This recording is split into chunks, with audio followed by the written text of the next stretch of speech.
Bueno, hola, ¿qué tal? ¿Cómo están? Soy Silvestre López Portillo, bienvenidos al interrogatorio. Esperemos que hoy sea una conversación, una charla rica y amistosa entre una máscara y una cabellera. Y como dirían los maravillosos Botellita de Jerez, hay hombres que luchan un día y son buenos. Hay hombres que luchan un año y son mejores. Pero los hay quienes luchan todos los domingos y esos son los chidos. El día de hoy, el invitado es un hombre que creció luchando, ha ganado muchísimos campeonatos, ha ganado muchísimos premios, cantidad de reconocimientos. El interrogatorio y la Universidad de las Américas Puebla le dan de verdad, la gran bienvenida a un gran hombre, un gran luchador. Y les pido que le demos un fuerte aplauso al Hijo del Santo. Hola, buenas tardes. Hay de chidos a chidos, ¿no? Sí. Qué gusto, mi querido amigo. Hermano. Oye, está bien la cabellera, ¿eh? Sí, también está padre tu máscara. Sí, digo, por digo, eso. No. Hola, buenas tardes. Aquí, Por favor, tienes tu café. Bienvenido al interrogatorio. padrísimo. Pues un honor estar esta ocasión con ustedes. Gracias al interrogatorio por invitarme. Es de verdad, yo también sigo tu carrera, amigo. Gracias. Y es un placer estar contigo hoy. Es un gustazo. Bueno, vamos a arrancar por el principio, ¿te parece? Claro que sí. Nombre completo. El Hijo del Santo en el Enmascarado de Plata. Qué bien baja el balón. ¿No? No, sí. Lugar y fecha de nacimiento, entonces. México, en ese tiempo, Distrito Federal, 17 de febrero, el año no lo recuerdo. Ok. ¿Quién es y qué hace tu padre? Mi padre fue un hombre que trascendió, en primer lugar fue un deportista profesional, un gran ser humano, y logró hacer un personaje mexicano ya mundialmente famoso, que se llama Santo el Enmascarado de Plata. ¿Quién es y qué hace tu madre? Mi madre fue una ama de casa. En ese tiempo las mujeres estaban más tiempo en casa, aparte las familias eran muy grandes. Nosotros fuimos 10 hijos, entonces mi pobre madre se la pasaba con nosotros, haciendo de comer, mandando a unos a la escuela, dándole consejos a los mayores, apoyando a mi papá. Mi mamá fue el ángel del santo. Lo que logró el santo como deportista, como artista en el cine, el 50% yo se lo doy el mérito a mi madre, porque ella lo apoyó. Ella, a pesar de que él salía con mujeres muy guapas, muy bellas, ella siempre estuvo muy segura del amor de su esposo. Entonces, hay un dicho, ¿no? Detrás de un gran hombre hay una gran mujer. Yo creo que a un lado de un gran hombre estaba mi mamá y también merece un aplauso esa Enorme. señora. Ok, decías, tienes 9 hermanos. ¿Qué hacen tus hermanos? ¿Quiénes son y qué hacen? Bueno, fuimos 5 hombres y 5 mujeres. Yo soy el menor. Pues mis hermanas, las 5 hicieron alguna carrera. Las mayores, que estoy hablando, no sé, de los años 60, 70, no, 60, fueron secretarias bilingües, ya sabes, y las demás ya buscaron otro tipo de carreras. Mis hermanos, ya fallecieron 2. Uno era contador, el otro es administrador de ¿Empresas? no, pero no es de empresas. Bueno, tienen una que otra profesión. El mayor se dedicó no terminó la escuela, se dedicó al comercio, pero ninguno ha sido luchador. Ninguno luchó. No. Y las mujeres tampoco. Ok. Muy luchonas, eso sí. Sí, muy luchonas, pero no en el ring. Ok, muy bien. ¿Cómo eras tú en la primaria? ¿Cómo fue tu primaria? Pues yo viví un cambio drástico, porque cuando era muy pequeñito yo vivía en una colonia normal, que quiere decir que tienes un vecino, que tienes una calle donde puedes salir a jugar, y de pronto nos mudamos a un lugar donde literalmente era campo, eran alfalfares, eran milpas de maíz. Y entonces, pues de irme casi de la ciudad me fui al campo y tuve una infancia muy bonita en el campo porque aprendí mucho de la naturaleza, estuve conviviendo mucho siempre con animales de granja. Tuve un caballo que fue mi mayor regalo que me pudieron dar. Y en la primaria, pues estaba a 3 kilómetros, porque en ese lugar las distancias eran por kilómetros. Entonces la escuela estaba a 3 kilómetros, pasaba un camión de transporte escolar por mí. Y fui un niño normal, fui un niño estudioso, siempre nunca fui un niño que diera lata en la escuela, o sea, que diera problemas. Y me encanta porque siempre que era una escuela de monjas. No, hombre. Todas las madres decían, niños, necesitamos un botiquín porque no tenemos botiquín. ¿Quién puede traer uno? Y yo levantaba la mano. Okay. Y mi mamá siempre me decía, ay, ya seguramente tú dijiste. Y entonces yo era el que cooperaba mucho, ¿no? Ok. Y ahí tuve una etapa también difícil porque para mí era un orgullo decir que el santo era mi papá. Espérate, pero lo descubriste a los 8 años, 9 años. Sí. ¿Y antes no decías que mami, ahí está mi papá? No, porque antes mi papá era agente viajero. ¿Eso te dijeron? Eso me dijeron a mí, yo lo creí, pues uno le cree a los papás. Pero nunca dijiste mi papá, mira, no, es que qué cuerpazo de mi padre. A mí me decían, no, porque mi papá siempre se iba con una maleta. Hijo. Y regresaba con maleta, entonces mi mamá me decía, si te preguntan a qué se dedica tu papá, diles que es agente viajero. Y yo decía, pues agente viajero, pues me sonaba lo de viajero porque salía y venía. Después descubrí que era el santo y entonces tú imagínate el orgullo de que el santo era mi papá, pero ¿qué crees? No me creían. ¿No te creían?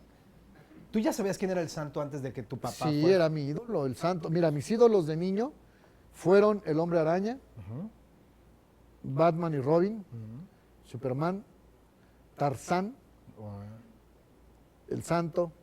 Entonces en el mercado Están los muñecos. iba yo y había un muñequito de Tarzán, estaba obviamente el del santo, y luego al del santo lo pintaban de Batman y lo pintaban de Robin. Entonces yo tenía mis muñequitos y con eso jugaba. Ok. Y cuando descubrí que el santo era mi papá, pues era uno de mis muñequitos. Entonces fue un gran orgullo y yo lo empecé a compartir. Me decían, no puedes decir en la escuela, es un secreto. Pero pues uno riega el tepache. Más cuando los papás te prohíben algo, dices, ¿por qué no? Y yo decía que mi papá era el santo y se burlaban de mí. No era bullying, pero sí era... Pues sí, pero engachados. Y decían, tu papá es el santo, pues el de él es Superman y el de él es... Y se burlaban. Entonces, o también me ocasionaba pleitos porque me decían, tu papá es el santo, pues mira, este es bueno para los golpes, a ver, dense un tirito. Y me tenía que estar peleando. Pero, digo, esas fueran ya cosas... Nunca llegó Pero el fue santo. bonito, fue una infancia bonita. ¿Nunca llegó el santo a tu escuela? Decía, contigo del brazo, de la mano. No, hubiera sido muy bonito, pero no. ¿No? ¿Quién bronca con mi hijo? Ahí está el santo. No. Tengan todos, ¿no? Nunca llegó. Hubiera sido bueno que llegara, pero no.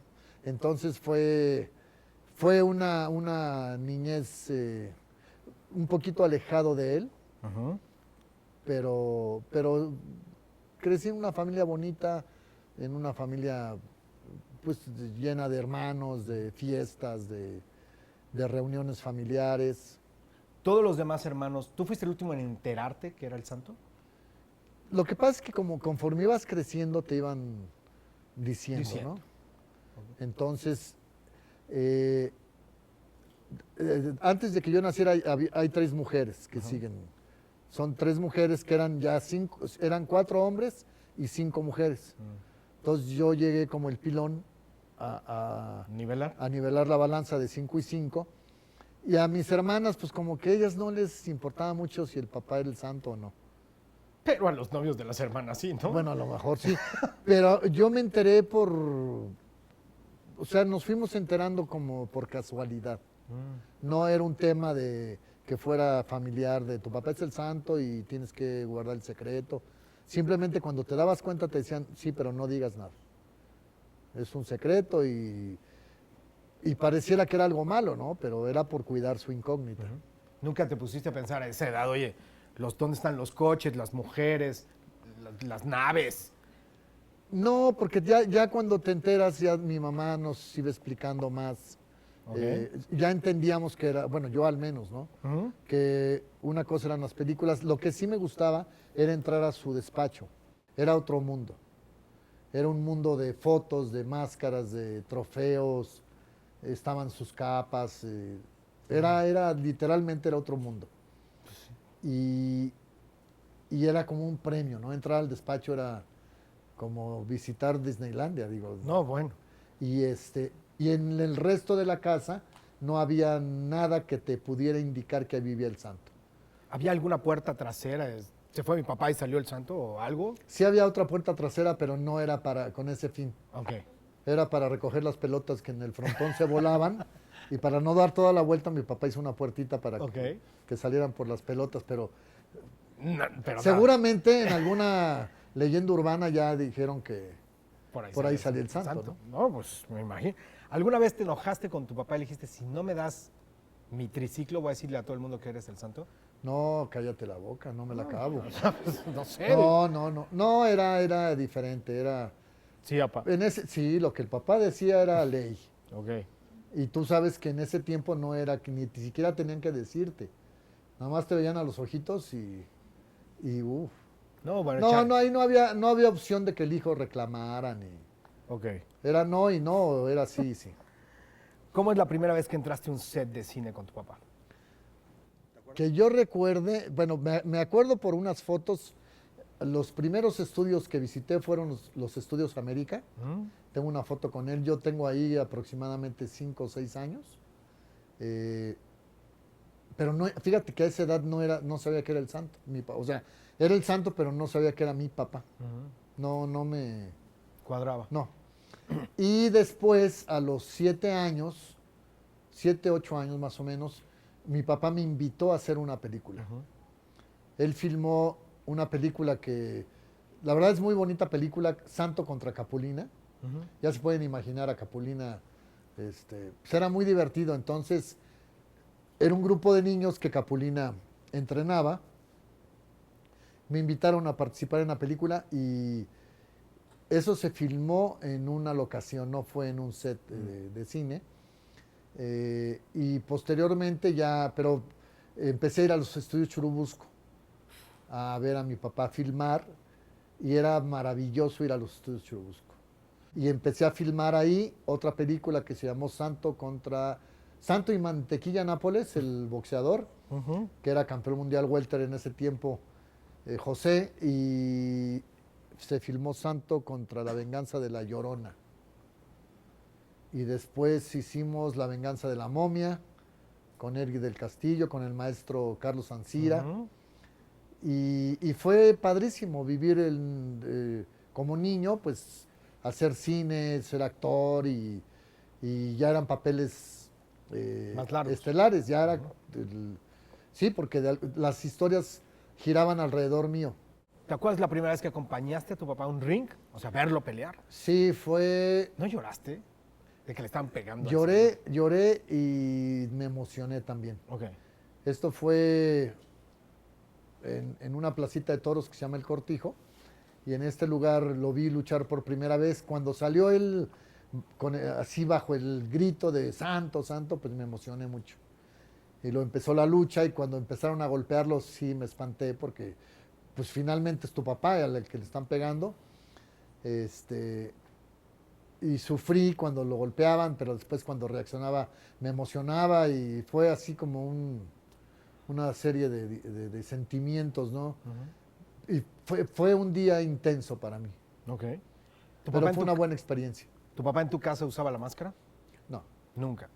Nunca se sentó a la mesa y voy a hablar contigo de la máscara, así como no dejó el portafolio de la chava. él tenía muy claro el santo como personaje y al papá o al ser humano. Se llegó a poner la máscara en casa cuando alguna vez llegaban a hacerle algún reportaje, ¿no? Una entrevista o algo, entonces lo veías con máscara en la casa, pero era muy raro que lo vieras con máscara. ¿Te acuerdas? si llevó a alguien o con quién convivió, con quién comía alguien famoso, con quién empezaste a conocer que se llevara con el santo. De artistas, no. No. No. Eventualmente iban luchadores. Por ejemplo, hay un luchador español que fue muy buen amigo de mi padre que se llamó, ya murió, Fernando Osés. Él hizo el papel de la Sombra Vengadora y él hizo algunos guiones, historias para mi papá. Y Carlos Suárez, que era un actor, que después fue su representante. Y otros luchadores a veces eventualmente iban a ver a mi papá para contratarlo, para llevarlo a algún lugar, no sé. Y también iban porque muchos luchadores tenían otros oficios. Luchadores modestos que, por ejemplo, se dedicaban a la lucha, pero en sus tiempos en su tiempo libre, uno era radiotécnico, el otro era mecánico, el otro arreglaba. Carpintero. Entonces mi papá les ayudaba, les daba trabajo. Entonces, haz de cuenta que de pronto llegaba un luchador, yo lo veía, pues, sabía que era fulano de tal y le decía, ¿quiere ver a mi papá? No, que vengo a arreglar una televisión.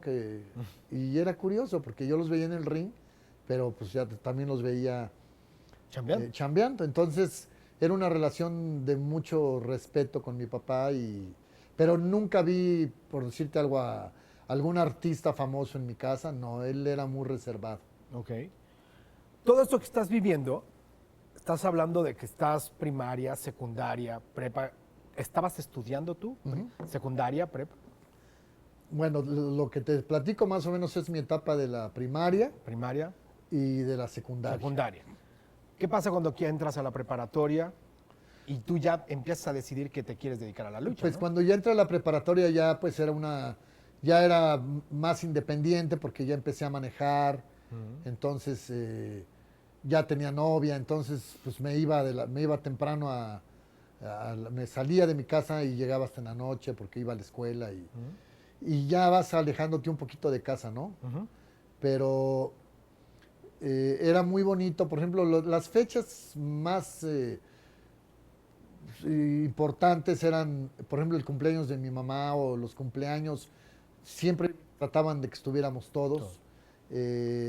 Navidad y Año Nuevo también eran, pues como en todas las casas, pero mi papá eran días que ni de broma luchaba, ¿no? O sea, por ejemplo, era muy común luchar el 25 de diciembre o el 1 de enero, que eran fechas importantes, pero a él no le gustaba. Él quería estar con sus hijos y ¿Pásala en casa? y estar en casa, sí. Ok. Y también te puedo platicar que yo creo que mi papá nos dio más calidad que cantidad de tiempo, ¿no? O sea, cuando estaba en casa estaba y le encanta, él disfrutaba mucho su hogar. Ok. ¿Cuándo decides y cómo le dices que te quieres dedicar a la lucha? Pues desde niño él me empezó a llevar, bueno, me decía que, ¿por qué no me metía al karate, por ejemplo? En ese tiempo el karate y el judo eran, Wow. sí, wow. Entonces, pues órale, me metí al judo, al karate, luego me metí a la alberca olímpica a aprender a nadar, pero con maestros que eran Pesado. profesionales. Y me empezó a gustar el deporte. Y el deporte, finalmente, el judo y el karate son deportes de contacto. Entonces, me gustaba jugar luchas con mis hermanos. Y jugábamos luchas en la cama, ya sabes, que brincas. Y mi papá se enojaba porque los regañaba y le decía, lo van a lastimar y lo van a lastimar. Y un día le dije, quiero entrenar, quiero aprender a luchar. Me dijo, ¿estás loco? No vas a luchar. Dije, ¿pero por qué no? Pues quiero entrenar, quiero aprender. Y él mismo me llevó a la Arena México con el profesor Rafael Salamanca para que me enseñaran pues lucha olímpica, lucha intercolegial, las bases de la lucha. Pero no quería que me enseñaran lucha libre. Ok. Y cuando yo estaba en el gimnasio, en Arena México era un gimnasio privado. Nada más entraban luchadores y gente que estuviera cerca de la lucha, como en el caso mío. Pero entonces yo escuchaba las historias de los luchadores que yo veía luchar en las gradas. Yo me sentaba en las butacas y veía a Ringo Mendoza en ese tiempo, a Lismark, al Fantasma, yo los admiraba y luego los veía en el gimnasio, ya sin máscara. Pero yo, era bueno. Y decía, este es el fantasma. Y este es fulano. Yo Cachabas. me los cachaba y me gustaba mucho escucharlos platicar de los viajes que hacían. Ya sabes, llegaban ahí era la plática de cómo te fue allá y cómo estuvo acá. Y empecé como a sentir esa necesidad pues de hacer lo mismo que ellos, ¿no? De mi papá viaja, lucha, ellos también. Y entonces me empezó a entrar la idea de ser luchador profesional. ¿Por qué escoges ser el hijo de Tarzán? Primera historia, platícales qué hiciste. Víctor Martínez es un fabricante de máscaras. Él fue el que me sugirió. Él en ese tiempo le trabajaba sus máscaras a mi padre. Te estoy hablando de los años ya de 1980. Y Víctor me dijo, yo ya estaba entrenando, entonces me dijo, ¿por qué no luchas? Y le dije, no, ¿cómo? Pues todavía no estoy listo. Y me dijo, pero no vas a aprender, si no luchas en un ring no vas a aprender, o sea, la práctica, ¿no? Es como los universitarios aquí. Hacer esto implica práctica, así es como se aprende, ¿no? Entonces, yo debuté muy cerquita de aquí en Tlaxcala, en Santana Chautempan. Y él me dijo, te vas a poner Korak. Él me dio el nombre. Pero yo sabía que Korak era un personaje de una historieta y realmente él fue el que me sugirió el nombre. Ok. ¿Qué te dijo tu papá cuando...? No sabía.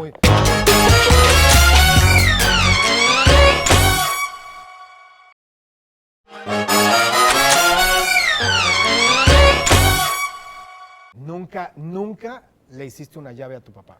No, hasta que hicieron un reportaje con Jaime Maussan, en donde hay escenas donde yo estoy haciendo maromas. Y en algún momento mi papá y yo me enseñaba llaves. Ajá. Pero así luchar contra él y eso no. Nunca. No, él era como el que llevaba la batuta, ¿no? Y me decía, a ver, esta llave se hace así y así, y no me dejaba que yo le aplicara a él. Él como decía, a mí no me toques, yo te hago lo que quiero y tú aprende, Aguante, ¿no? O aguante. Pero fue muy importante porque regularmente cuando estamos jóvenes, incluso niños, y soñamos con ser músicos o con ser cineastas, a lo mejor muchas veces los papás te dicen que estás loco, ¿no? Pues sí. Te dicen, no, tú vas a ser bombero, tú vas a ser arquitecto, y te truncan ese sueño, porque no crees alcanzarlo.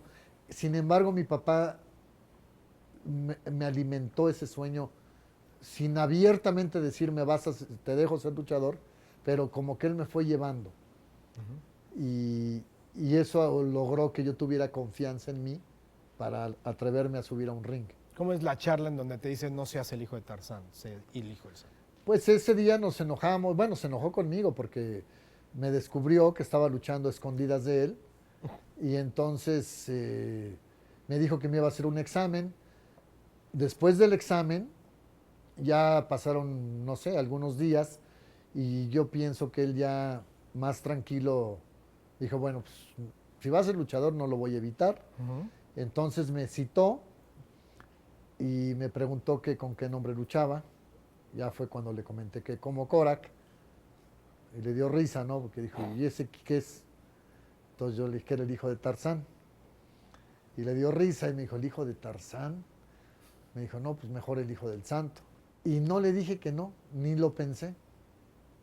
Luego me puse la soga al cuello y dije, va, sin pensar en el compromiso, en lo que podía suceder, ¿no? Y le dije que sí, y pues así inició la leyenda. Pues la aventura, Pues la travesía, sí. Incluso es muy interesante, hasta psicológicamente hablando, que te desprendas de un nombre y seas el hijo de alguien. En algún momento tú no has dicho, ¿por qué no fui, no Korak o Juan o Pedro, Hugo, Paco, Luis, lo que tú, en lugar de ser el hijo del santo? ¿Nunca te pasó por la cabeza? No, bueno, al principio yo me quería llamar Acuario. Okay. Era el nombre que a mí me gustaba. Después lo de Korak. Pero cuando él me propuso ser el hijo del santo, como él estaba activo en el teatro todavía, pues obviamente el santo era él y yo era el hijo del santo. Y él me dio de alguna manera la posibilidad de después únicamente ponerme el santo. Ok. De hecho está en la entrevista, en el documental, por propia voz, él dice, quiero que él sea el hijo del santo y más tarde el santo también. Pero afortunadamente yo logré hacer una propia historia. O sea, yo logré que el hijo del santo fuera un luchador diferente. Y llegó un momento en que intenté ser el santo, pero se me hacía como un poco ingrato con el hijo del santo, ¿no? Entonces dije, no, el hijo del santo ya es un personaje y lo tengo que conservar. Y por eso hasta la fecha me anuncian como el hijo del santo. O sea, no, ya, al principio también era como eso de el hijo de, pero después no, después ya el hijo del santo era un nombre. Ya no es porque fueras el hijo de, sino ya era el personaje. No. ¿Alguna vez viste al santo llorar?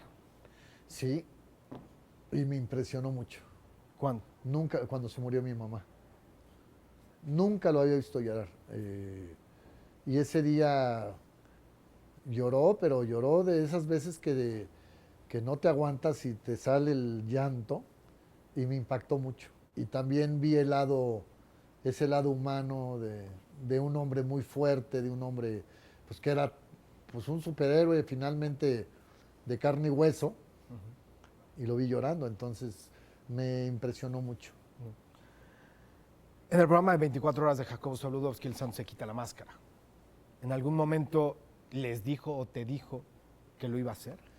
No, este tema es importante, es interesante porque mi papá, nos hicieron una entrevista el periódico Excelsior en 1980. Yo todavía no luchaba, pero ya me presentaba él de repente con la máscara. Y hay con el Excelsior, con el fotógrafo, le preguntan papá que si nunca se ve quitar la máscara. Y mi papá le dijo, no, pero si quieres te enseño tantito. Y se levanta la máscara hasta aquí. Y le toman una foto. Y el muchacho le dice, ¿la puedo publicar? Le dijo, pues sí. Entonces le ve medio rostro al santo. Después, cuando mi papá decide despedirse de la lucha, hace una serie de entrevistas y había un programa de don Guillermo Ochoa, que era hoy mismo, y mi papá se levanta la máscara a la altura como lo hizo con Jacobo. Pero Guillermo Ochoa pues, le dio risa y le dijo, santo, por respeto a usted, no voy a congelar la imagen. Y fue como una broma y pasó. Después fuimos con Ricardo Rocha. Ah, con Ricardo. En el programa que tenían anoche, y mi papá hizo lo mismo. Entonces ya lo agarró de vacile, ¿me entiendes? Ya lo agarró de, ay, aquí estoy, aquí estoy. Pero con Jacobo fue diferente, porque cuando hace mi papá esto, en 24 horas, esto fue en Contrapunto, y en la noche, en el noticiero de 24 horas, dan la noticia de que el santo se quitó la máscara en exclusiva para... Jacobo. Y no era cierto, porque congelaron la imagen. Entonces, ahí mi papá así como que se molestó porque dijo, oye, yo estoy vacilando, no estoy... Y entonces, pero pues Jacobo fue finalmente el más listo de todos, porque logró hacer toda una noticia, pero realmente mi papá no lo hizo con la intención de desenmascararse. Lo que pasa es que congelaron la imagen. Nunca se desenmascara incluso en público. Nunca.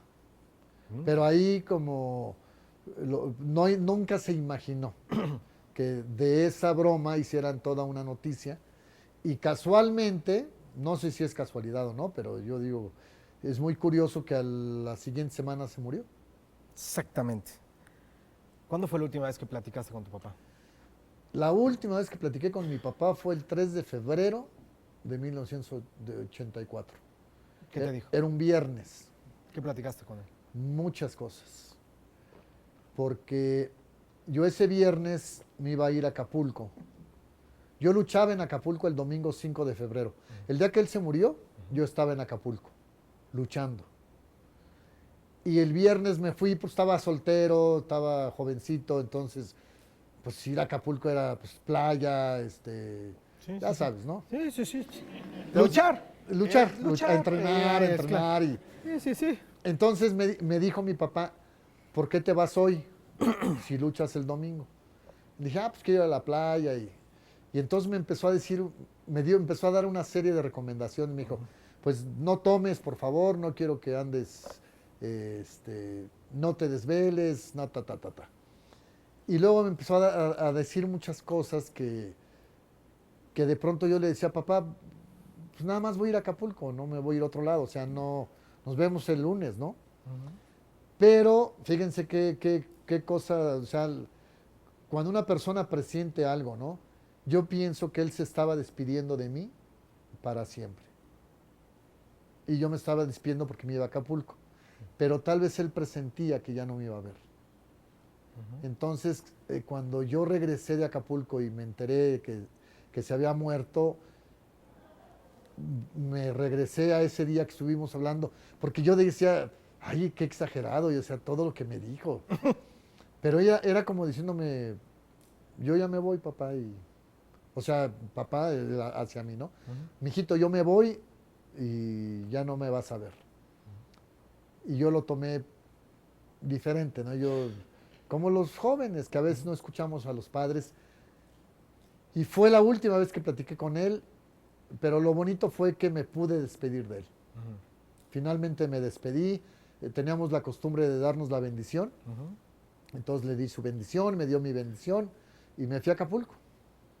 Y cuando regresé ya no estaba vivo, ya estaba muerto. ¿Estaba enfermo?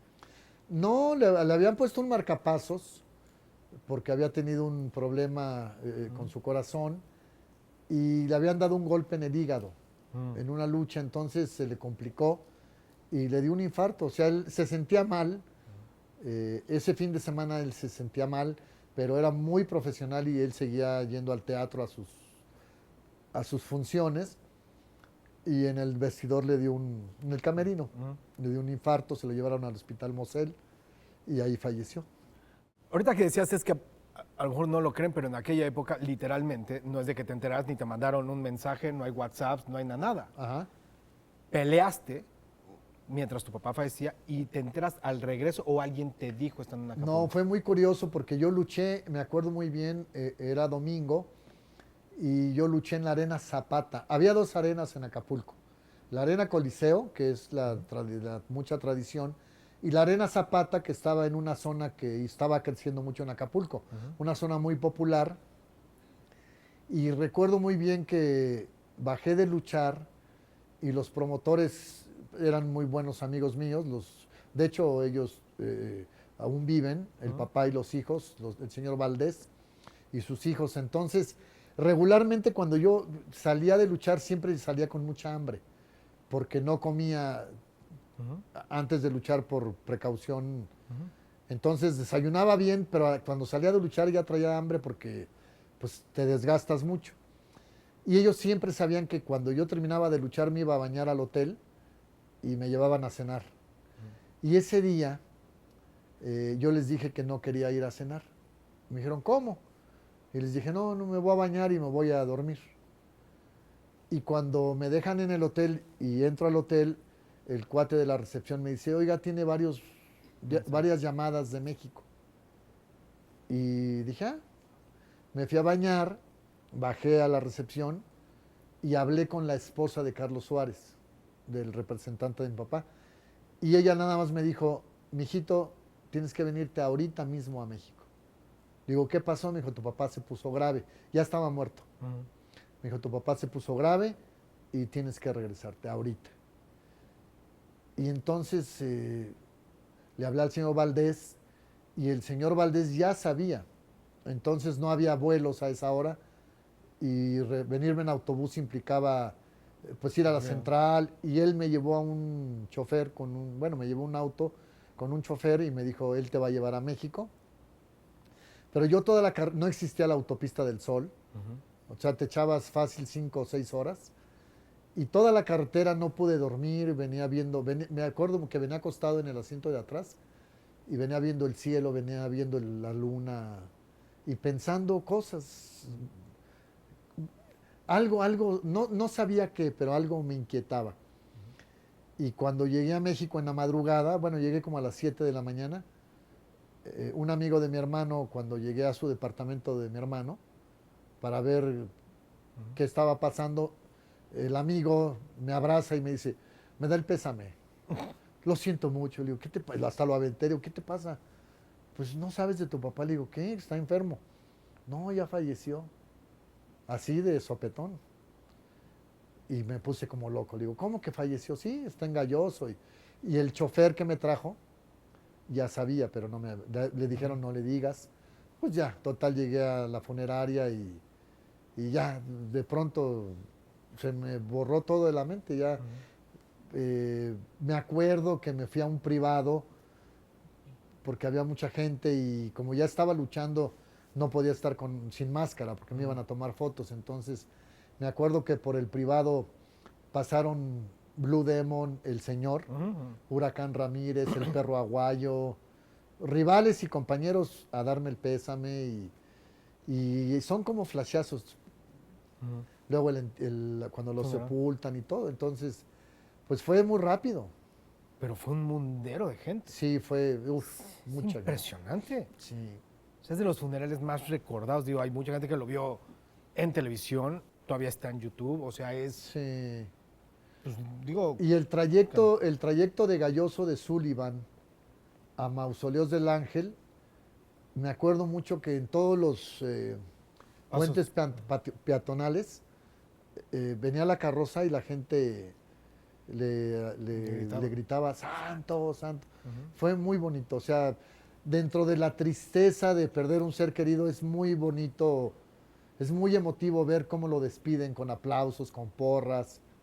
O sea, que tienes que ser muy querido para que te despidan de esa manera, ¿no? Así es. A ver, voy a regresar a otra parte que puede ser muy simpática y a lo mejor, bueno, tengo aquí enfrente maestros y hay maestros de cine y todo el rollo, que me da mucho gusto verlos. Ah, ya llegó más público. Ahí está. No, sí metemos gente, tú. Mucho. Tienes que contarles el cine de tu papá, que también te tocó a ti. Pero perdóname, era un cine, estás hablando 60, 70. Es un cine en donde de repente el santo, se podías meter una. Ya cuando dices el santo contra las mujeres vampiro, ya es otro planeta, ¿no? Es otro mundo, otro universo. Y el santo manejaba unos sets y manejaba unos carros y manejaba los aparatos, la tecnología. ¿Cómo era ese cine? Además porque el público se la creía y además era en serio. Pues yo pienso que es un cine muy valioso porque mi papá tenía una manera de calificar sus películas. Él iba personalmente al cine, pero iba de civil. O sea, él llegaba sin máscara, nos llevaba a todos, pero él se ponía, haz de cuenta, una gabardina, medio se disfrazaba, ¿no?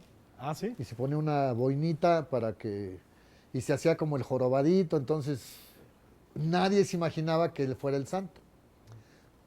Esos cines de los que yo le hablo, la mayoría son muy jóvenes, pero los que ya no son tan jóvenes, recuerdan el cine Mariscala, el cine Orfeón, no los sé, grandes, las bodegas. eran de 3,000 personas. El cupo de esos cines era de 2,000 o 3,000 butacas. Entonces, mi papá decía, se llenó el cine y decía, la película es taquillera. Ya empezábamos a ver la película. A la mitad de la película, cuando el santo venía con la capa volando y la gente en el cine empezaba, ¡santo! ¡Santo! Mi papá decía, les gustó. O sea, ya nos hinchamos. Ya se involucraron con la historia, ¿no? Y al final la gente aplaudía en el cine. Eso no es muy común. No, bueno, ahorita. Pues la gente aplaudía y entonces mi papá salía feliz porque decía, la película es taquillera, es buena la historia y va a gustarle al público que la va a seguir viendo. Y pues en ese tiempo tú sabes que él hacía una broma con mi mamá. De repente, por ejemplo, iban a pasar una película del santo en la tele y le decía, Maruca, prepárate un chocolatito. Y él decía, ¿sí? ¿Quieres chocolate? Sí, porque yo voy a poner los churros. Porque iban a pasar una película de él. Entonces él ponía los churros y mi mamá el chocolate. O sea, él se burlaba de eso, porque había muchos, tú sabes, pseudo críticos que tachaban las películas Bueno, de sí. churros y de porquería. Y él decía, pues mira, no importa si dicen que son churros, yo no hago cine para concursar, yo hago cine para entretener, hago cine familiar y hago un cine que a los productores les genere dinero. Ujú. Entonces, de alguna manera todos los... Y todo esto nace por José G. Cruz. José G. Cruz fue un personaje muy importante en la vida del Santo porque él fue el que hizo la historieta de Santo el Enmascarado de Plata. El cómic ahora. Sí. Y ahí lo enfrentaba primero contra maleantes, después contra un lobo. Y luego ya no sé si fumaba algo o qué onda, pero ya después eran vampiras, brujas, Sí, no, diablos. todo. Y eso lo llevó al cine con esos personajes. Entonces la tecnología del Santo empezó en la historieta, porque el Santo en la historieta volaba. Volaba como Superman, pero con unos cohetes. Era un chaleco que tenía Se lo ponía ahí. unas como Cinturones. cinturones y los encendía y volaba con los cohetes en la espalda, así. Y tenía un compañerito que era uno como un duende. Y había personajes claves, pero la tecnología ya empezaba, ¿no? El Santo usaba una Harley, una moto. Y en el cine ya empezaron a hacer lo de los laboratorios y todo eso que hoy es una realidad. Ahora tú puedes tener una videoconferencia y ya es una realidad, o puedes poner tu GPS y en Sí, tu sí, sí. auto. Y entonces todo esto de Santo llamando al Demon. inspector o a Demon, le gustaba a la gente y en la mayoría de las películas el Santo usaba un auto de 2 plazas convertible. Precioso. Entonces, ahora pues ya son películas de culto, ¿no? Total, bueno, en Sí. Francia la siguen pasando. Hay cines Hay dedicados a una tu historia, papá. hay una anécdota muy bonita del maestro José Luis Cuevas. Este gran maestro vivió un tiempo en París Sí, sí, sí. y me dijo, tú debes de estar muy orgulloso de tu padre, me dijo, porque yo tenía mi estudio en una avenida donde había un cine donde pasaban películas, muchas películas mexicanas, pero la mayoría eran del Santo. Y dice, yo me asomaba y eran filas. Sí. Y de verdad le digo, de veras, maestro, me dijo, yo te lo digo porque yo lo vi, yo lo veía. Veía filas de gente para ver a las películas del Santo. Entonces, esos testimonios, la verdad, son muy valiosos porque quiere decir que eran películas que le gustaban al público, no gente. nada más al mexicano, ¿no? De verdad, no se las piensan. Si alguien tiene oportunidad de verlas, se van a divertir mucho.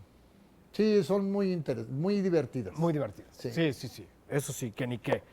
Me regreso a ti. Ok, santo y todo me parece perfecto. Ahora, el hijo del santo, primera pregunta obviamente que tiene que ser obligada.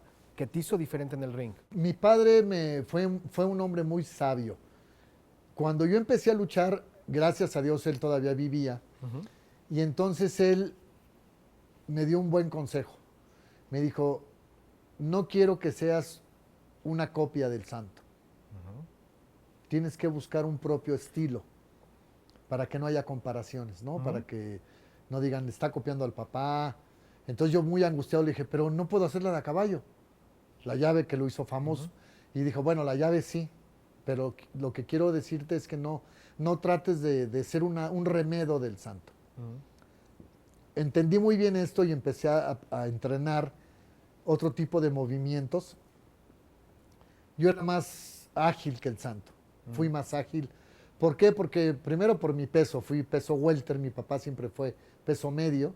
O sea, él siempre andaba entre 84 y 86 kilos.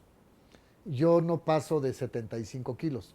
O sea, soy más ligerito, soy más bajito, entonces tengo la facilidad de brincar y de hacer cosas más espectaculares.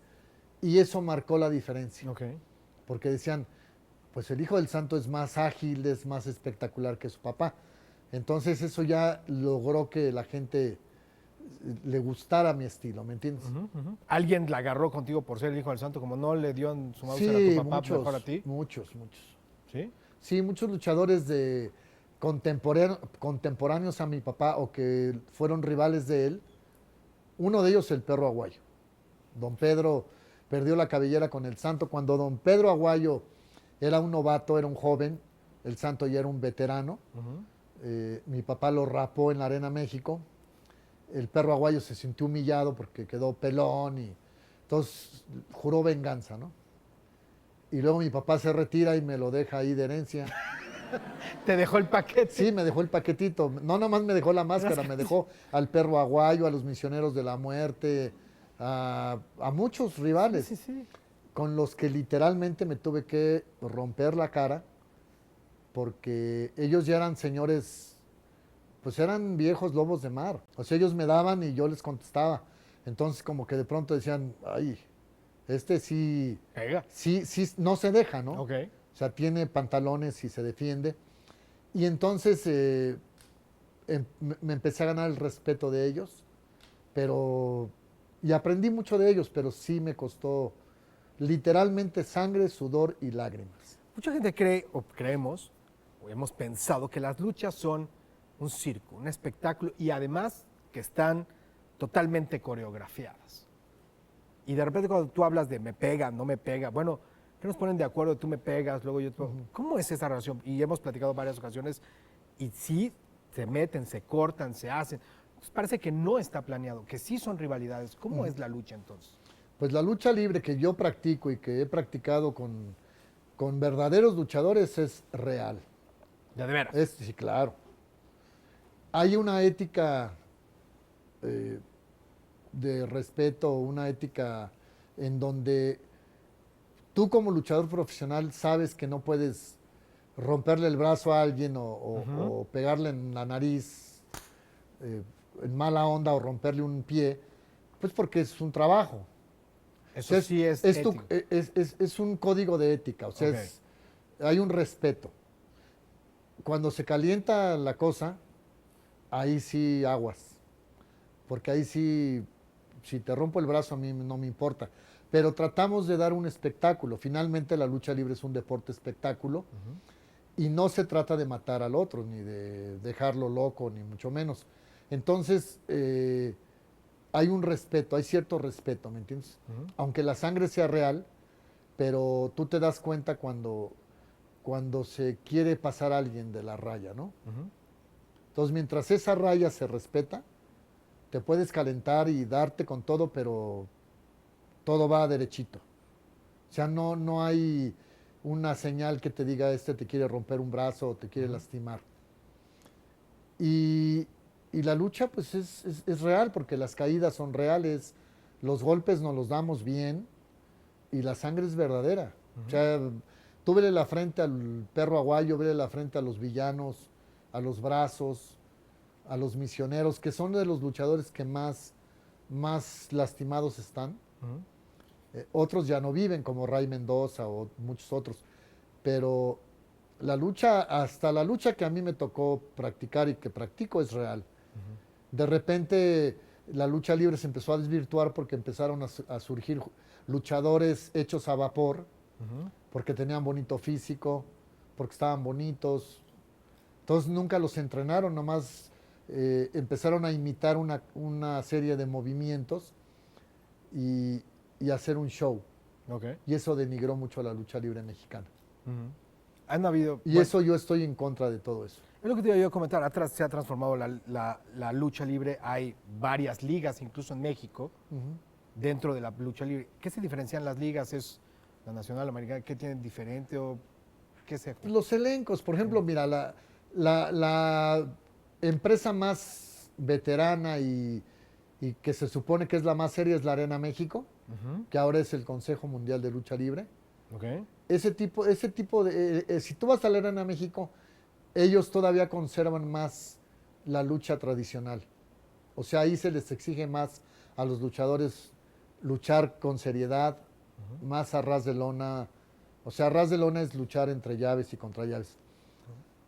Pero surgió un circo, perdón, la empresa AAA, y esta empresa, con tal de tener rating en la tele, empezó a contratar actores, por ejemplo, a Huicho Domínguez, a los gemelos Brennan, Cierto. o sea, empezó a tomar actores o gente del medio del espectáculo y los enfrentaba con luchadores.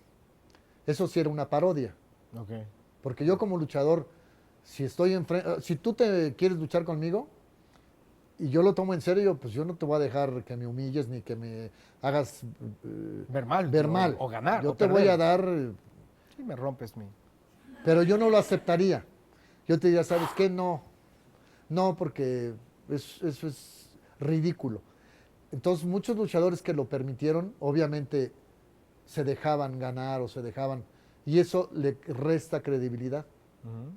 Y eso logró que mucha gente dudara de la lucha y lamentablemente lo siguen haciendo. Otra cosa que yo critico de esta empresa es que enfrentan luchadores contra luchadoras, o sea, hombres contra mujeres. Nosotros como luchadores tenemos un público muy grande, tal vez el 80% o el 60% público es infantil. Entonces tú al niño, tú a los niños no les puedes decir que los hombres le pegan a las mujeres. Ujú. Aunque sea una función de lucha libre, Ujú, ujú. el luchador le está pegando a las luchadoras. Y eso le está diciendo al niño inconscientemente, pues, pégale a tu hermana o pégale a tu novia, pues no pasa nada. Entonces todo eso yo lo veo mal, ¿me entiendes? Ujú. Y sí hablo abiertamente de esta empresa, porque se ha encargado de denigrar la lucha libre mexicana. Y no es hablar mal de mis compañeros, Ujú. porque ellos finalmente buscan un trabajo y quieren ganar dinero y a veces tienen que hacer lo que les dice el patrón, ¿me entiendes? Ok. ¿Qué pasa? ¿Qué piensas con la de Estados Unidos? Se ha puesto muy de moda la WWE, ¿qué es?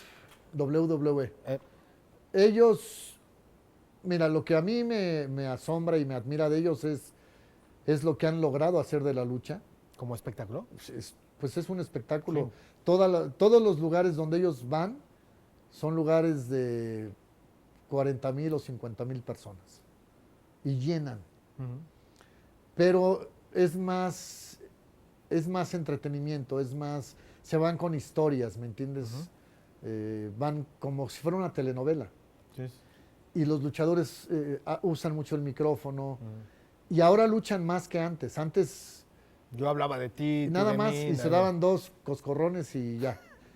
Y afortunadamente hubo un luchador que fue clave en esta empresa que se llamó Eddie Guerrero. Eddie Guerrero les empezó a enseñar lo que era la verdadera lucha mexicana. La lucha mexicana es la mejor del mundo. Ujú. eh, y Dicho por todo el mundo, además. Eddie Guerrero logró que los luchadores americanos se interesaran más por aprender técnica Ujú. y empezaron a hacer cosas diferentes. Cosas más castigos creíbles, ¿me entiendes? Ujú. Y ahora creo que es una empresa que si no es la mejor del mundo en cuanto a lucha libre, sí se han preocupado porque los luchadores tengan mayor técnica y en cuestión de merchandise y todo esto, mis respetos. Ok. Has ganado muchos campeonatos de la lucha, muchísimos campeonatos. ¿Cuál ha sido el más difícil? Yo creo que el primero que gané porque en ese tiempo yo era peso ligero, el campeón mundial era el Negro Casas Sácale. y el Negrito Casas fui su cliente como un año. Te puso. Lucha que era de campeonato, me ganaba y me ganaba y me ganaba y, y yo no quería perder, ¿me entiendes? Yo siempre decía, pues, yo tengo que, y no podía con él. Y finalmente en octubre de 1984 la empresa del toreo me invita nuevamente a disputar el campeonato y yo ya no quería. Porque decía, es que no puedo con él y me decía, no, pues no pienses así. Y gané ese día, fue mi primer campeonato, Ujú. pero me costó mucho trabajo tenerlo. Y bueno, todos los campeonatos son difíciles de obtener, ¿no? Porque siempre es una batalla. Y hay un campeonato que yo le tengo un gran cariño y es un campeonato, la verdad, todos hablan mal de mi campeonato porque todos quisieran tener uno como ese y nadie lo tiene, que es el campeonato del CMB. El Consejo Mundial de Boxeo, obviamente ellos son de box, Sí, sí, sí. pero avalan otros deportes. el Muay Thai o Sí, sí, sí. el Artes marciales como Ajá. algo así. Y don José Sulaimán, que en paz descanse, me dio la oportunidad de disputar el primer campeonato de lucha libre, o sea, avalado por el CMB, que son 149 países. Y este lo disputé en Filipinas con un japonés y lo gané. Y hasta el momento lo sigo teniendo. Pero es un campeón. Los envidiosos dicen que es de box, que no sirve. Pues ningún luchador en el planeta tiene un cinturón que se ganó en un ring. Y ese campeonato, ahora que regresé a luchar, yo quiero hablar con el CMB, con Mauricio Sulaimán, pues para exponerlo nuevamente. Pero es un campeonato que a mí ¿Te enorgulles? me enorgullece, pero aparte me levantó. Ok. Me dio una nueva inspiración, ¿me entiendes? Porque no es lo mismo ser campeón de la Arena México, que dicen, campeón mundial, pues ¿de dónde? De la México. Bueno, Cuapa, O de la Tlalpan. triple A, Ajá. a ser campeón mundial del CMB, donde ese campeonato lo gané ante los 149 País. países, estando presentes Representantes los representantes de cada país, incluyendo a don José Sulaimán. Ok. ¿Alguna vez te has jugado, bueno, has jugado máscaras contra caballeras, caballeras contra caballeras? El hecho de que estés con tu máscara, ¿nunca la has perdido? No. Te has quedado así, de que dijiste, He hijo, tenido luchas donde he estado a punto de perder y la he salvado. ¿Alguna vez te has puesto a pensar qué pasa si pierdes como el santo? ¿O perdías como Sí, el santo? siempre, claro, siempre tienes que estar consciente de eso porque es un riesgo, pero también es una manera de ir sumando, de ir subiendo un escalón, porque siempre una trayectoria no nada más es porque tengas 25 años en un ring, sino a ver cuál es tu récord, ¿no? Sí, sí, sí. Entonces mi récord es muy, es de verdad, es importante. Tengo muchas máscaras y cabelleras ganadas, muchos campeonatos, pero cada vez que le expones, corres ese riesgo. Y yo siempre pensé, si algún día yo pierdo la máscara, me tengo que retirar. O sea, yo no tendría, ahora sí que cara para subir a un ring como el Hijo del Santo sin máscara. Entonces, si yo pierdo la máscara, pues en ese momento Y siempre pensaba así, pero siempre decía, pero no voy a perder. Tengo que ganar, tengo que ganar.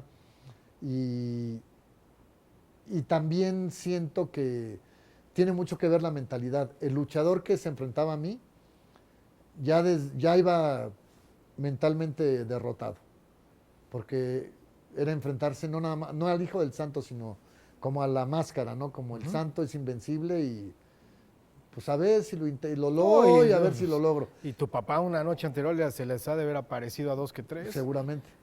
Entonces, tiene que ver mucho tu mentalidad para ganar una lucha. O sea, para obtener el triunfo, pues la mente es muy fuerte, ¿no?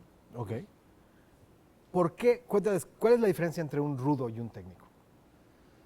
Bueno, el rudo se supone que es el luchador que no acata las reglas, ¿no?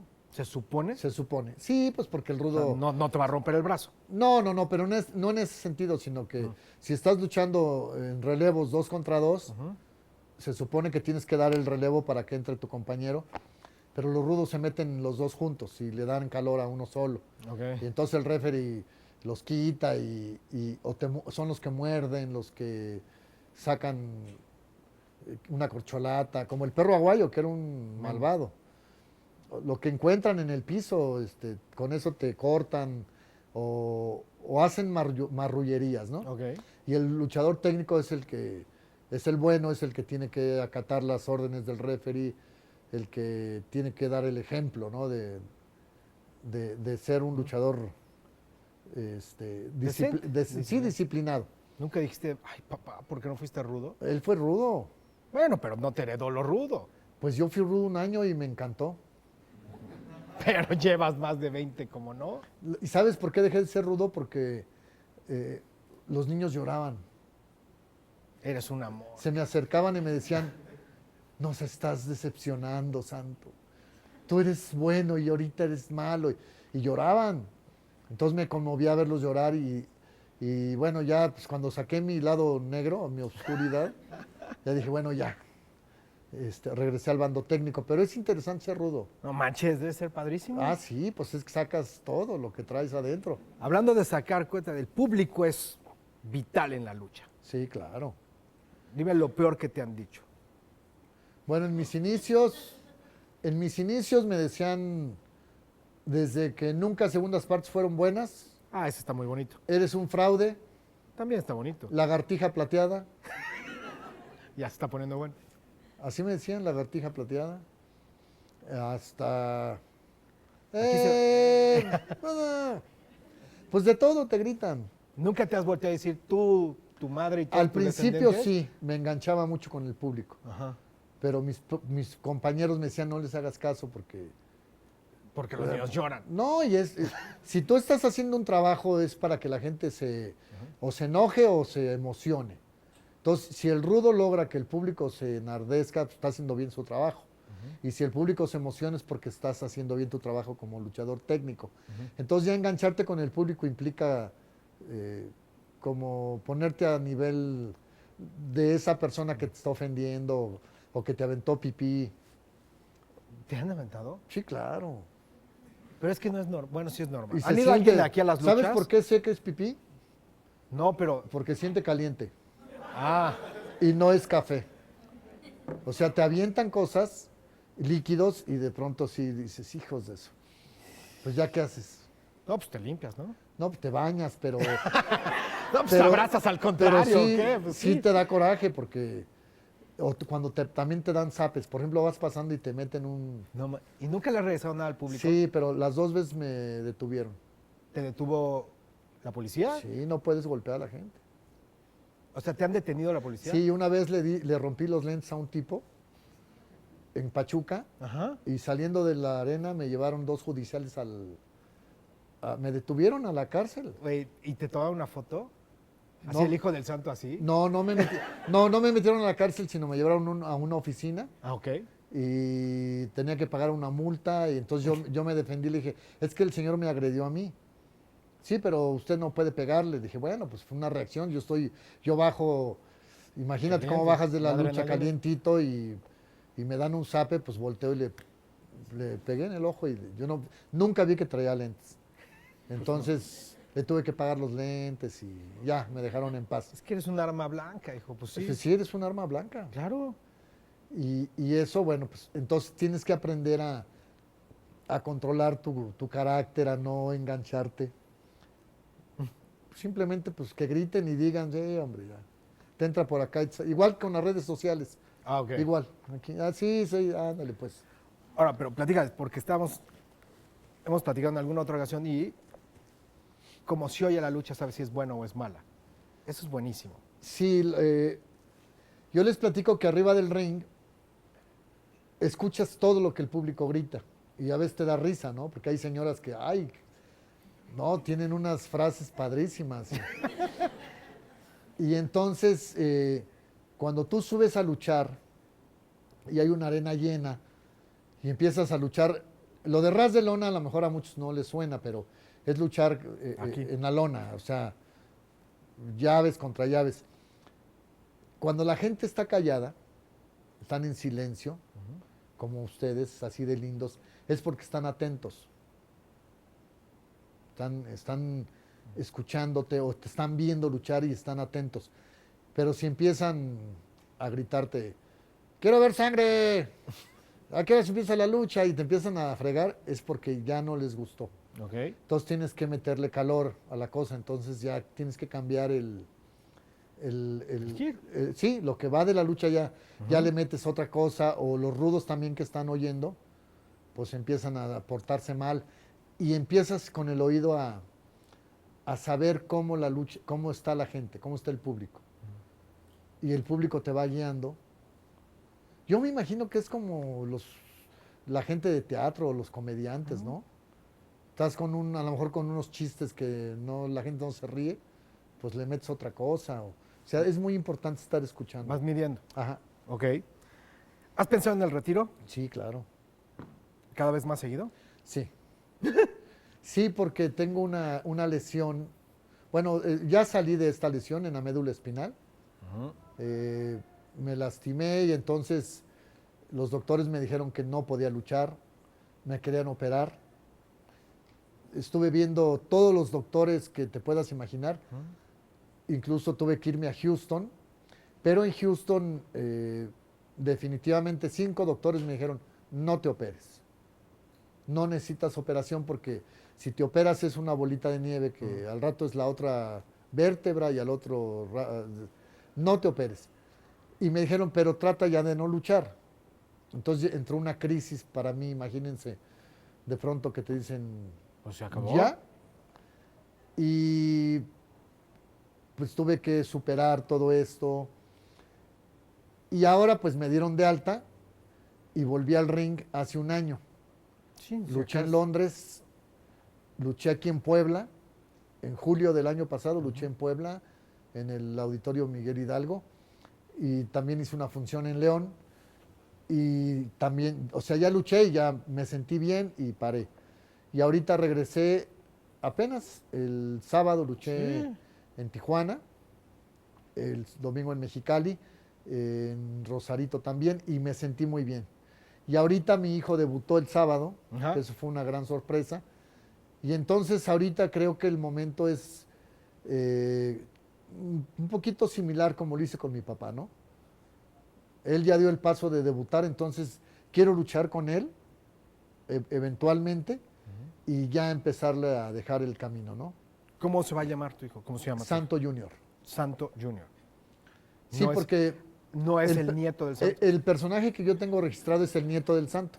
Sí, ¿por qué se ríen? Pues No, sí, no, no.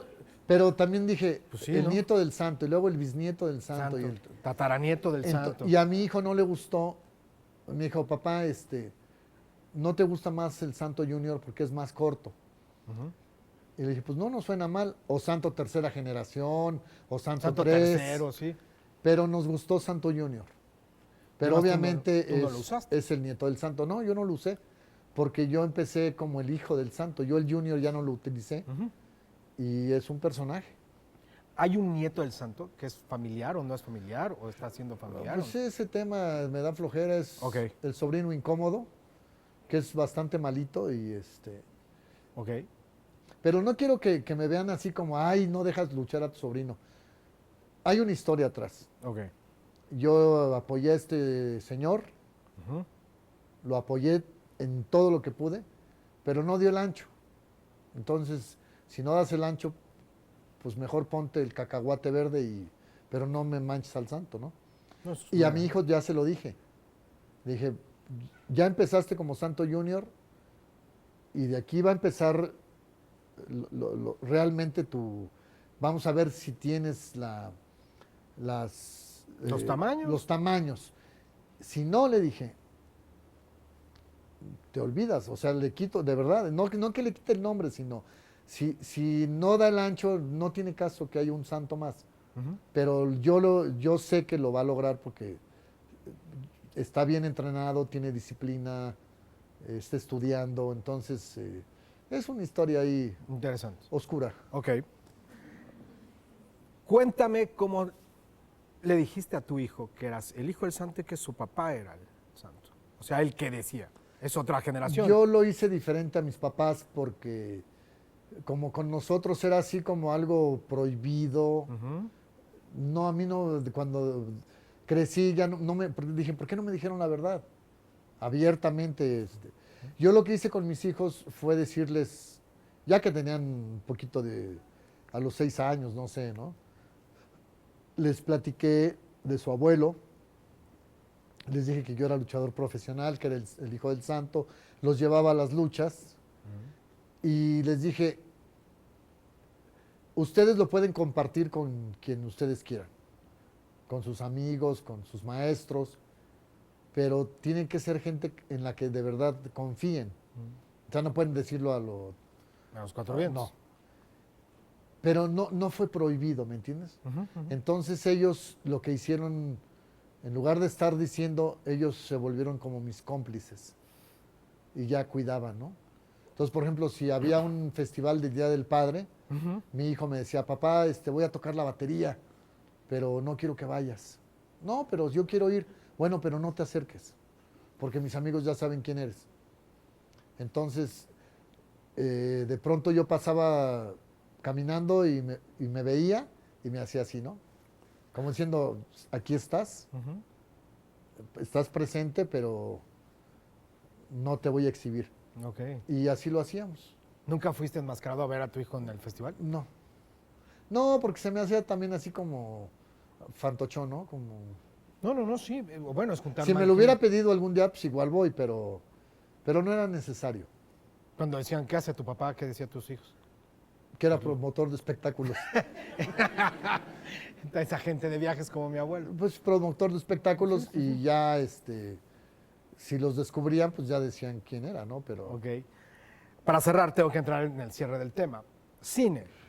Obviamente. ¿No crees que ya el Sanz se merece una película? claro, ¿El hijo del Sanz se merece una película? sí, hay que hacer algo ya. Tú traes un documental. Sí. Hiciste un documental con Gaby, gran productora. Todo el rollo. Cuéntame tu documental.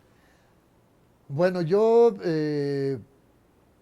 conocí a Gabriela Obregón en 1992, porque ella hizo una película que la verdad es una película muy bonita que se llama Santo, la leyenda del enmascarado de plata, que es la historia de un niño que su papá es campesino y le quieren robar las tierras y pues el único que lo puede salvar es el santo. Esta película se hizo con Televisine y ahí conocí a Gaby. Y había proyectos para hacer más películas con ella. Lamentablemente falleció don Emilio Azcárraga y esos planes pues se vinieron para abajo.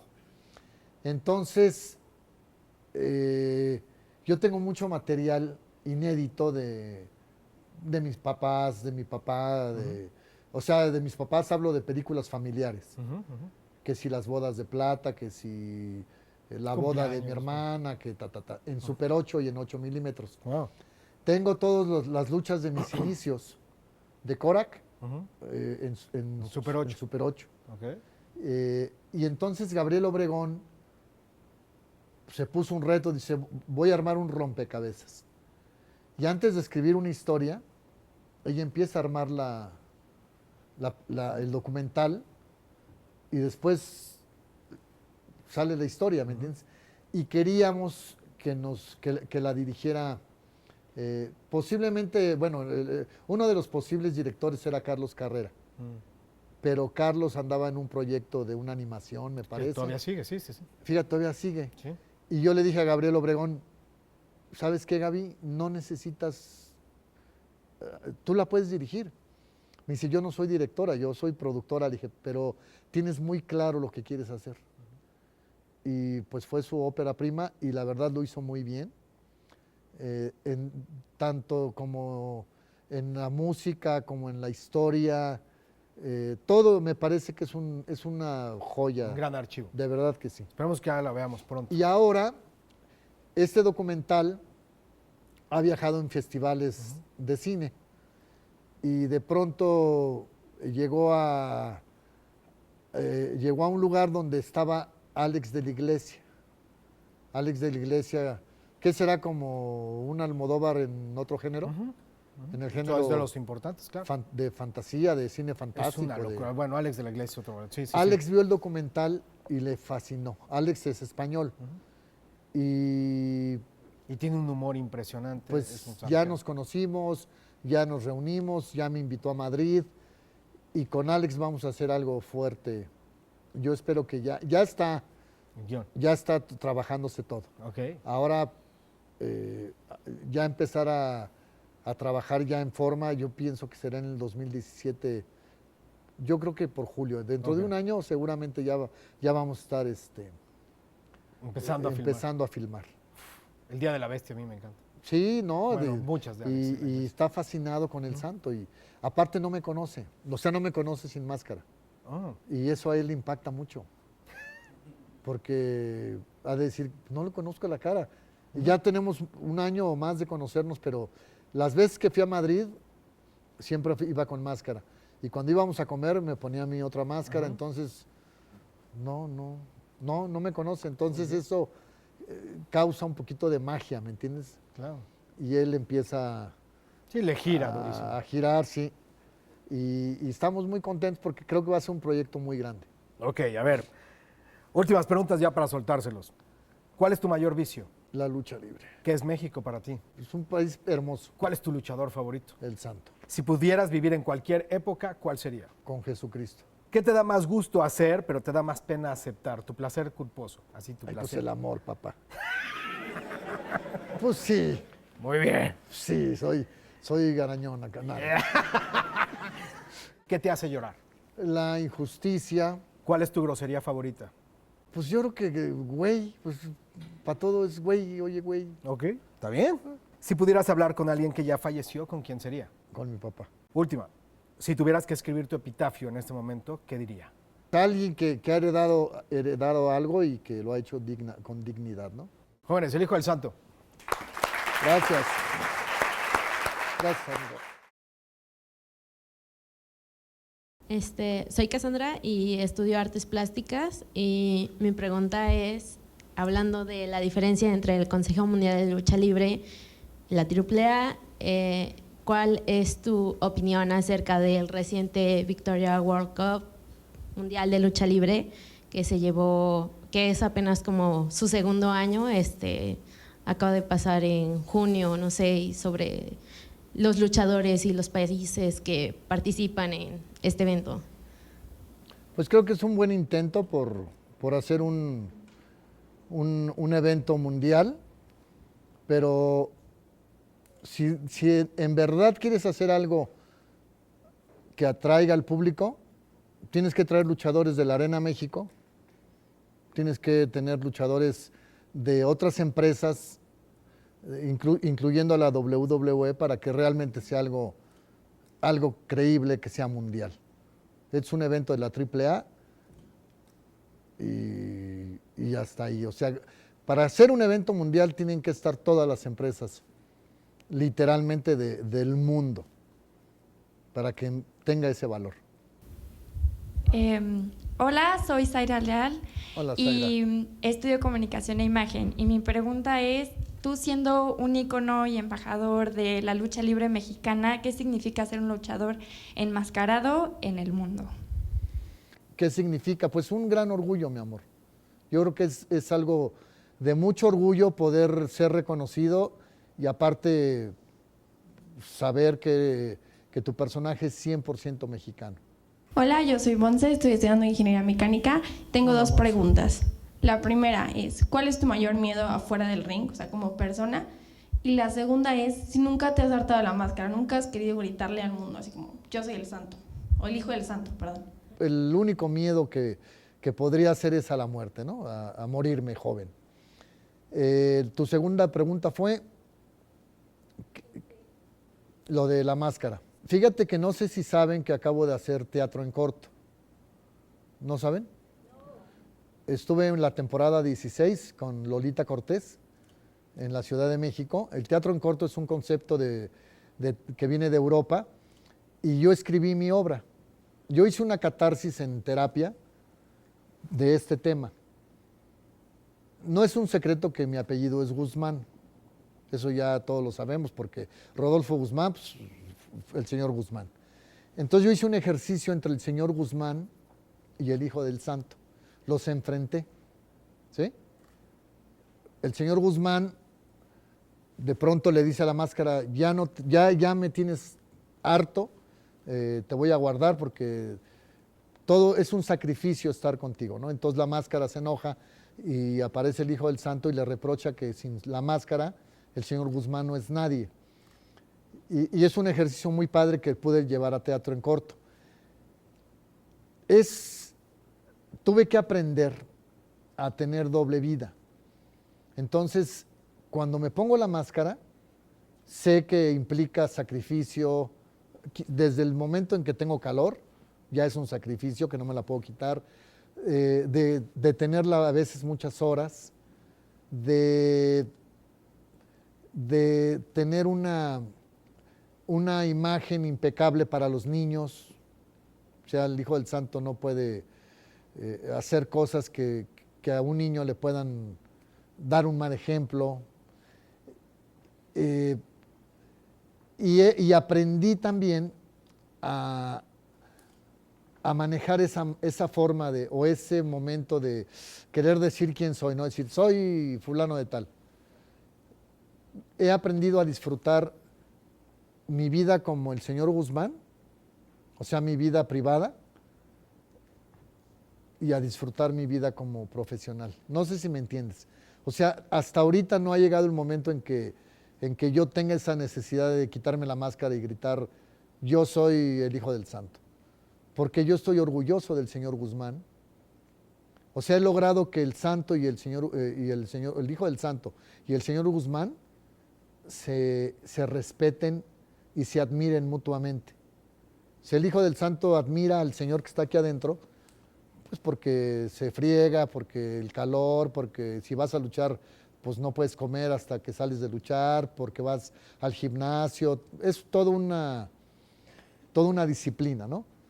Y el señor Guzmán está agradecido y orgulloso del Santo, del Hijo del Santo, porque gracias al personaje la gente me quiere, la gente quiere fotos, la gente me admira, me aplauden, o sea, entonces como saber equilibrar ambas partes y sí llega un momento en que te causa crisis, pero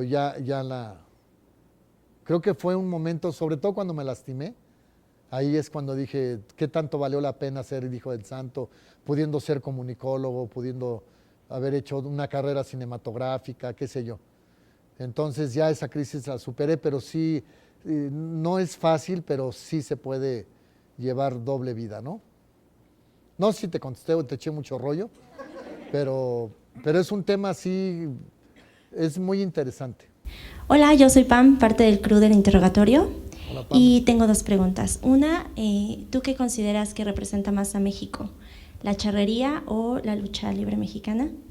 Y dos, si en este momento existiera el presupuesto, estuvieras frente a un guionista y pudieras hacer una película, me gustaría saber contra quién te gustaría luchar como el Hijo del Santo, contra un villano de Marvel o parte de qué equipo de superhéroes. ¿Es en serio la pregunta? Sí. Pues me gustaría hacer un triangular con Superman y Batman, hija, para darles en la torre a los dos. Nah. Fíjate que, bueno, vamos con la primera pregunta, que fue... ¿Qué representa más a México? ¿La charrería? Yo creo que van... yo pienso que hay varios símbolos o íconos que representan a México con la misma importancia.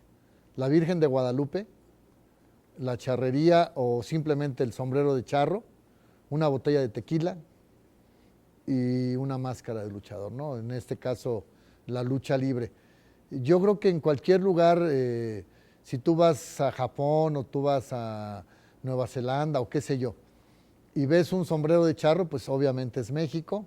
Si ves a la Virgen de Guadalupe, también es México. O sea, yo pienso que no hay ninguno que le gane al otro, sino son símbolos muy, muy representativos de nuestro país.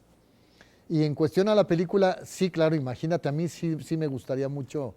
No sé qué idea tenga Alex de la Iglesia todavía, porque es medio misterioso, pero yo creo que el personaje del Santo está a la altura de Batman, de Superman, del Hombre Araña.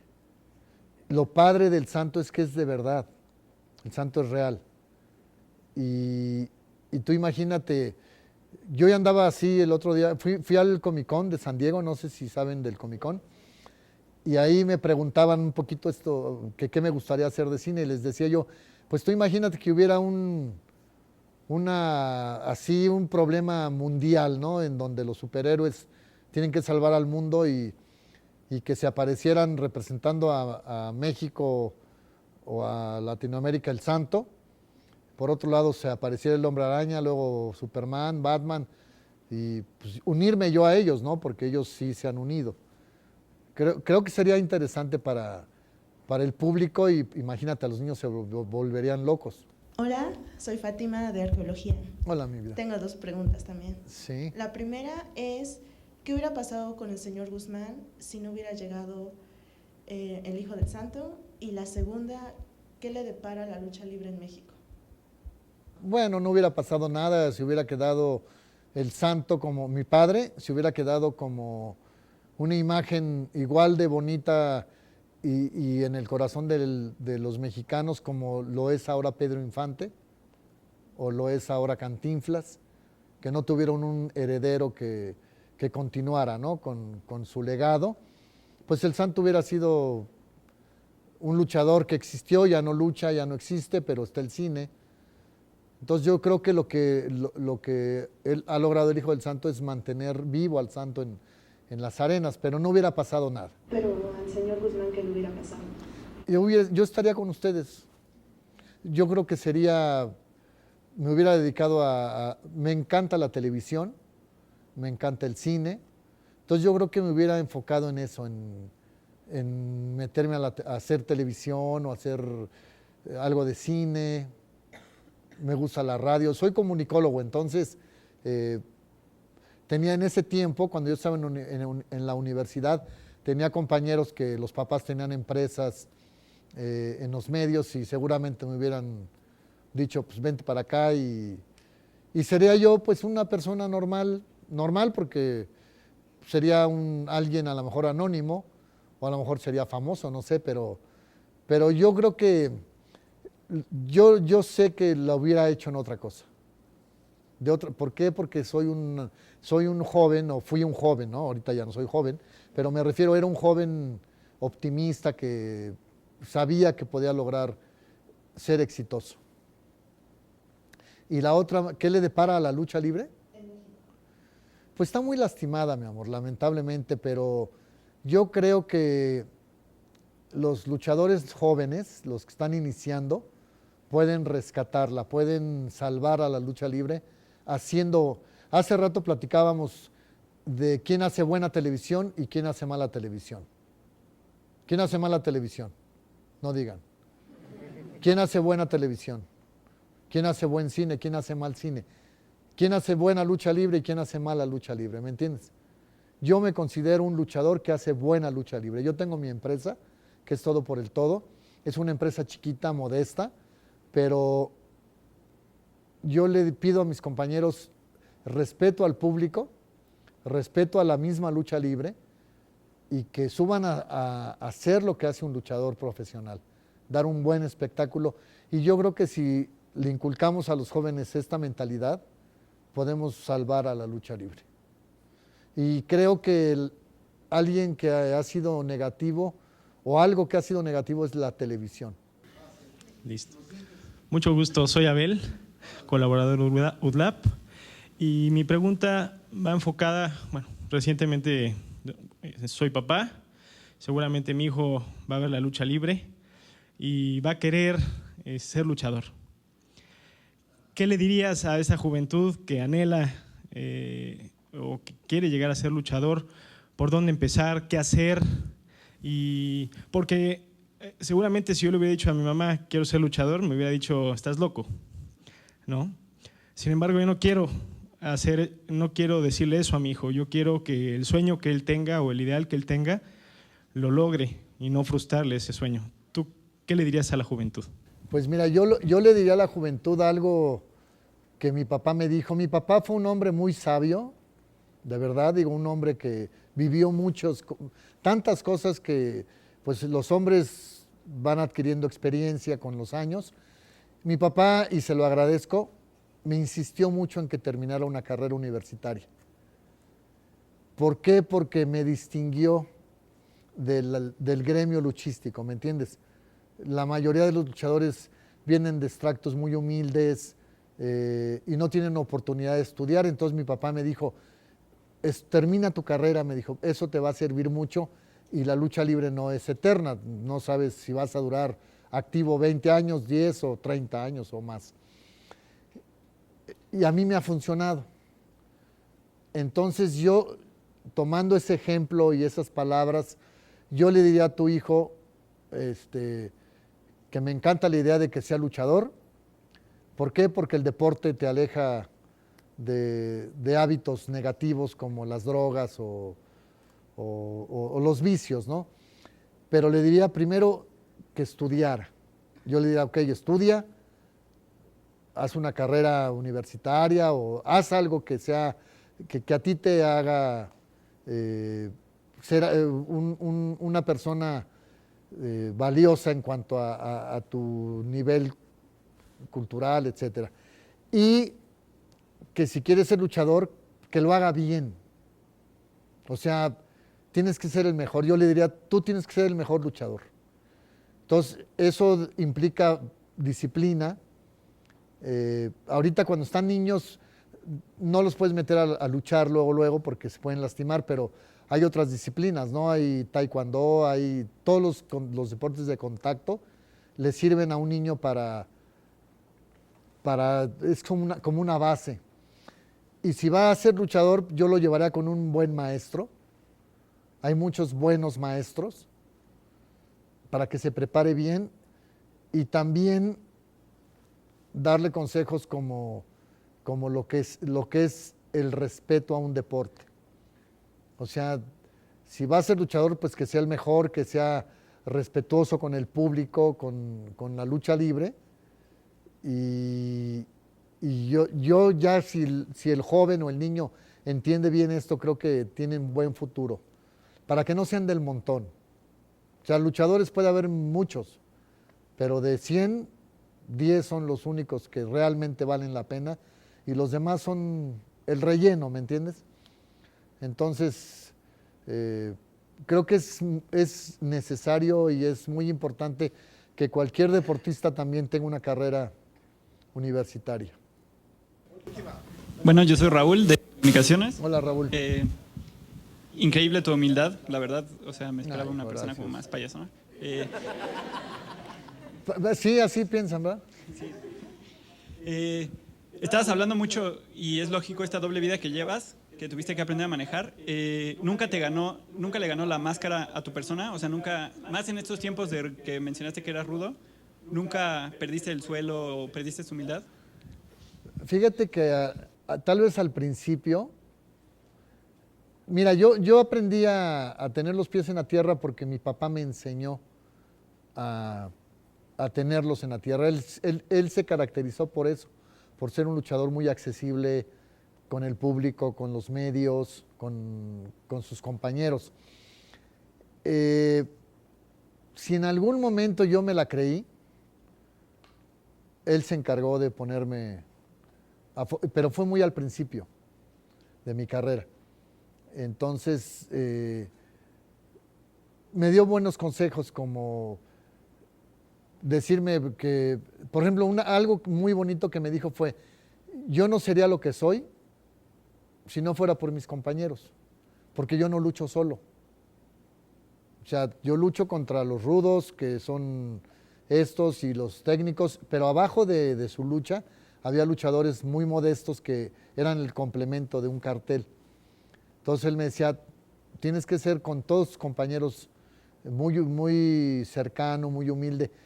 Y a lo mejor te digo, en un momento de mi vida, cuando estaba él vivo todavía, que de pronto me la empecé a creer, él se encargó de darme un bajón y fue suficiente para que yo entendiera que te debes al público, te debes a tus compañeros y gracias a Dios creo que hasta hoy he sido accesible con los medios de comunicación, con el público y también creo que me he ganado el cariño y el respeto de mis compañeros.